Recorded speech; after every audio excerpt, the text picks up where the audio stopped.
नमस्कार दोस्तों।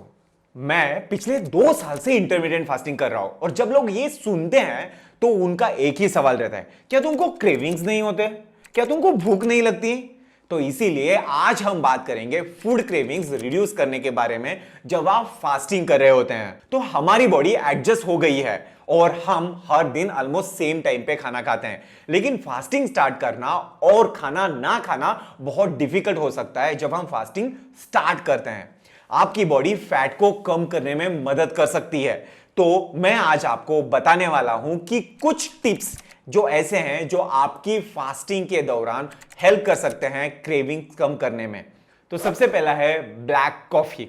इस पे मैंने एक पूरी वीडियो बनाई है, मैं उसका लिंक डिस्क्रिप्शन में डाल दूंगा, आप उसे देख सकते हैं। तो बहुत सारे लोग कहते हैं कि कॉफी उनकी भूख को कम करने में मदद करती है, जिससे उन्हें बिना खाए लंबी समय तक रहना आसान हो जाता है। और ये सच है, मैं भी इस चीज को फॉलो करता हूं। कॉफी में कुछ फाइटोकेमिकल कंपाउंड्स होते हैं जो क्लोरोजेनिक एसिड के नाम से जाने जाते हैं। ये कंपाउंड्स वेट कम करने में हेल्प कर सकते हैं आपको। कॉफी किसी भी समय में भूख को कम करने में हेल्प कर सकता है। आधे घंटे से लेकर 4 घंटे तक कॉफी पीने के बाद आपको भूख नहीं लगती है। रिसर्च में भी यह पता चला है कि कहीं पे 3 से 4 घंटे के बाद कॉफी पीने के बाद भूख को कम करने का इफेक्ट खत्म हो जाता है। तो आप ब्लैक कॉफी को फास्टिंग के दौरान ट्राई कर सकते हैं, एटलीस्ट आपका फास्टिंग थोड़ा सा एक्सटेंड करने के लिए, क्योंकि ये आपके क्रेविंग्स को ओवरऑल कम करता है और भूख को भी कम करने में मदद करता है। लेकिन ध्यान रखें कि आप कॉफी में शुगर या कॉफी क्रीमर्स या फिर मिल्क ना डालें, क्योंकि ये आपके फास्ट को ब्रेक कर सकता है। और एक इंपॉर्टेंट टिप जो सबको हेल्प कर सकती है वो ये है कि इंटरमिटेंट फास्टिंग में कैलोरी साइक्लिंग, इससे फास्टिंग इजी हो जाता है और मेंटल ब्रेक्स भी मिलते हैं। जस्ट इमेजिन कीजिए, मंडे से थर्सडे तक आप एग्रेसिव डाइटिंग करते हैं, लेकिन वीकेंड पे फ्रेंड्स और फैमिली के साथ एंजॉय करते हैं। तो कैलोरी साइक्लिंग आपको ये बैलेंस मेंटेन करने में मदद करती है। तो मान लो कि आपको रोज 2000 कैलोरीज खानी है फॉर वेट लॉस, तो मंडे से थर्सडे तक आप 1400 कैलोरीज ले सकते हैं और फ्राइडे से संडे तक 2800 कैलोरीज ले सकते हैं। वीकेंड तक टोटल कैलोरीज 14000 ही रहेगी, जो फैट लॉस के लिए हेल्प कर सकती है। आप खाने की टाइमिंग सेम रखिए, बस कैलोरी एडजस्ट करो, जिससे आपका वेट लॉस भी होगा और आपके फेवरेट फूड भी आप एंजॉय कर सकते हैं। और जब आप एग्रेसिव डाइटिंग पे हो तो मेक श्योर कि आप हर मील में प्रोटीन ज्यादा खाएं। नेक्स्ट टिप है काफी सिंपल, बिजी रहो। हाँ, बिजी रहने से टाइम जल्दी निकल जाता है और खाने के बारे में सोचना कम हो जाता है। रिसर्च भी दिखाती है कि टास्क पर फोकस करने से फूड क्रेविंग्स की कमी हो जाती है। बिजी रहने से और भी प्रोडक्टिविटी इंप्रूव हो सकती है आपकी, और फास्टिंग स्केड्यूल अडॉप्ट होने के बाद आपको लगेगा कि आप ज्यादा फोकस्ड है और आपकी प्रोडक्टिविटी भी बढ़ गई है। एक और फायदा है, जंक फूड को अपने आंखों के सामने से हटा दो। अगर आप इजीली जंक फूड लेके खा सकते हो तो प्रॉब्लम बढ़ सकती है, क्योंकि स्ट्रेस या फिर डिसअपॉइंटमेंट्स के मूवमेंट में, जो कि हमारे लाइफ में हमेशा होती रहती है, बिंज ईटिंग का मन कर सकता है। मेरा तो करता है भाई। अगर जंक फूड इजीली अवेलेबल हो तो डाइट रून करने के लिए जस्टिफिकेशन इजीली मिल जाता है और हम गिल्ट भी नहीं फील करते। अगर आपको भूख लगती है और आप थोड़ा वेट करते हो तो भूख यूजुअली 2 घंटे के से भी कम समय में सबसाइड हो जाती है। लेकिन अगर घर में जंक फूड ही नहीं है, आप खा ही नहीं सकते, क्योंकि ग्रोसरी स्टोर तक ड्राइव करके लाना पड़ेगा और इसीलिए आप वो खा ही नहीं पाओगे। नेक्स्ट टिप है ड्रिंक मोर वाटर। हाँ, पानी ज्यादा पियो। एक और चीज जो आपको फास्टिंग के समय में हेल्प कर सकती है वो है पानी ज्यादा पीना। पानी स्टमक के स्ट्रेच रिसेप्टर को बहुत ही अच्छे से स्टिमुलेट करता है और ब्रेन को सिग्नल भेजता है कि आपका स्टमक पार्शियली फुल है, तो खाना कम खाओ।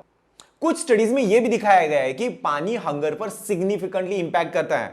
एक स्टडी में 50 ओवरवेट पार्टिसिपेंट्स ने ब्रेकफास्ट, लंच और डिनर के 30 मिनट्स पहले 500 ml सिर्फ, मतलब एक बोतल जितना पानी पी लिया, तो उन्होंने रिपोर्ट किया कि उनकी एपेटाइट रिड्यूस हुई थी, जो उन्हें weight loss, body fat loss और बीएमआई कम करने में बहुत हेल्प करता है। फास्टिंग के दौरान ज्यादा पानी पीना भी जरूरी है, क्योंकि नॉर्मली आप अपने वाटर इनटेक का 20% फूड से लेते हो। दिन भर फूड खाने से नेचुरली प्यास लगती है और आप पानी पी सकते हैं। पर फास्टिंग में ये सब नहीं होता। हम खाना नहीं खाते तो प्यास कम लगती है, तो आपको कॉन्शियसली ज्यादा पानी पीना चाहिए, तो आपकी फूड क्रेविंग जो है बहुत ही सबसाइड होगी। मैं दिन भर में फास्टिंग के समय में ही सिर्फ 2 लीटर से ज्यादा पानी पीता हूं और वो मुझे बहुत अच्छे से हेल्प करता है। नेक्स्ट है do fasting at the same time. Fasting और फीडिंग विंडो के साथ कंसिस्टेंसी मेंटेन करना बहुत इंपॉर्टेंट है। कई लोग इरेगुलर फास्टिंग करते हैं, कभी 16 घंटे फास्ट करते हैं और फिर नेक्स्ट डे रेगुलर जैसे मील खाते हैं वैसे खाते हैं। ऐसा करना मुश्किल होता है क्योंकि बॉडी को अडेप्ट होने में समय लगता है। अगर रोज हम एक ही समय पे ब्रेकफास्ट करते हैं तो आपकी बॉडी भी डिजर्व करती है और ऑटोमेटिकली फूड की डिमांड करती है सेम टाइम पे। लेकिन आप इरेगुलरली फास्टिंग करते हो तो बॉडी कंफ्यूज हो जाती है। अगर आप 16 घंटे फास्ट करना चाहते हो तो रोज उसी टाइम पे शुरू करो और ध्यान रखो कि आप सेम टाइम पे खाना खाते हो। इसमें आप एक काम कर सकते हैं, कैलोरी साइकिल फॉलो कर सकते हैं। फास्टिंग और खाने के टाइम को कंसिस्टेंट रखो। नेक्स्ट है ईट प्रोटीन। नेक्स्ट चीज जो आपको फास्टिंग से पहले करनी चाहिए वो है high quality slow digesting protein या सोर्सेस कंज्यूम करना, और ये फास्टिंग से पहले करना है। मतलब अगर आप फास्टिंग मॉर्निंग में कर रहे हो तो आपको ये डिनर में करना है। तो फास्टिंग के दौरान हंगर क्रेविंग्स का एक रीजन ये है कि आपका बॉडी ग्लाइकोजन लेवल और अमीनो एसिड लेवल कम हो चुका है। ये हंगर मैनेजमेंट पर्सपेक्टिव से बहुत ही निगेटिव है, और अगर आप 72 आवर्स से ज्यादा फास्ट करते हो तो ये आपके बॉडी मसल्स टिश्यू को ब्रेक डाउन कर सकता है अमाइनो एसिड रिलीज करने के लिए। लेकिन 16 घंटे के फास्ट में मसल लॉस नहीं होता है, पर स्लो डाइजेशन फूड सोर्सेज जैसे protein rich food short interval fasting में हंगर मैनेजमेंट करने में बहुत हेल्प करते हैं। कुछ प्रोटीन सोर्सेस हैं जिसे आप ट्राई कर सकते हैं आपका एपेटाइट रिड्यूस करने के लिए, वो है स्टीक, चिकन या फिर फिश। इसी के साथ साथ आप केसिन प्रोटीन में भी रात में यूज कर सकते हैं। जो वे प्रोटीन होता है वो फास्ट एब्सॉर्बिंग होता है और जो केसिन प्रोटीन होता है वो स्लो एब्सॉर्बिंग होता है, इसीलिए आप वो भी ट्राई कर सकते हैं। तो last but not the list, stress reduce करने की कोशिश करो। स्ट्रेस रिड्यूस करने का एक इंपॉर्टेंट तरीका है सोशल मीडिया का इस्तेमाल कम करना। हाँ, ये सबसे इंपॉर्टेंट है। बहुत लोग बताते हैं कि जब वो स्ट्रेस में होते हैं तब वो यूट्यूब या फिर इंस्टाग्राम पे बहुत ज्यादा टाइम स्पेंड करते हैं। जब आप अनरियलिस्टिक एक्सपेक्टेशन से अपसेट होते हैं, हमारा दिमाग और बॉडी डोपामाइन के तलाश में होती है टू फील बेटर। इसका रिजल्ट होता है कि हम जंक फूड खाते हैं।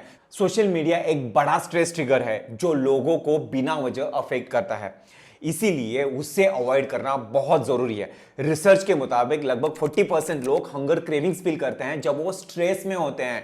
अगर आपको स्ट्रेस में फूड की क्रेविंग्स होती है तो सबसे पहले यह होना चाहिए कि स्ट्रेस के सोर्स को एलिमिनेट करो। इसके अलावा नेचर में वॉक ले लो, मेडिटेशन प्रैक्टिस करो, डीप ब्रीदिंग एक्सरसाइज करो, प्रॉपर स्लीप ले लो और बाउंड्रीज रखो। और तो और नो कहना सीख लो, क्योंकि नो कहना सीखना भी एक स्ट्रेस रिलीवर होता है। और एक बात मैं कहना चाहूंगा, प्रॉपर स्लीप बहुत इंपॉर्टेंट है, बहुत जरूरी है।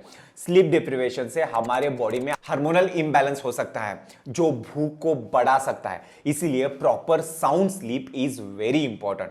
प्रॉपर स्लीप के लिए आप मैग्नीशियम ले सकते हैं, एक्सरसाइज कर सकते हैं, और ये टिप्स जो हैं अगर आप फॉलो करेंगे तो आपको बेटर स्लीप और ओवरऑल हेल्थ के लिए बेनिफिट मिलेंगे।